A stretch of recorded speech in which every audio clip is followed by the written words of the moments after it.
می پر کوم یا خندالې وای چې اوس په خپله او دا مینو ژوند کومه وای چې اوس په خپله دا می پر کوم یا خندالې وای چې اوس په خپله او دا مینو ژوند کومه وای چې اوس په خپله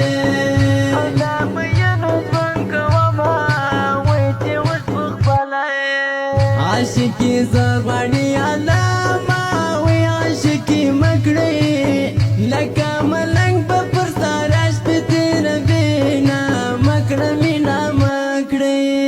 عاشقی زغړی علامه وی عاشقی مکړی لکه ملنګ په پر ساراش په تیر بینا مکړه مینا مکړی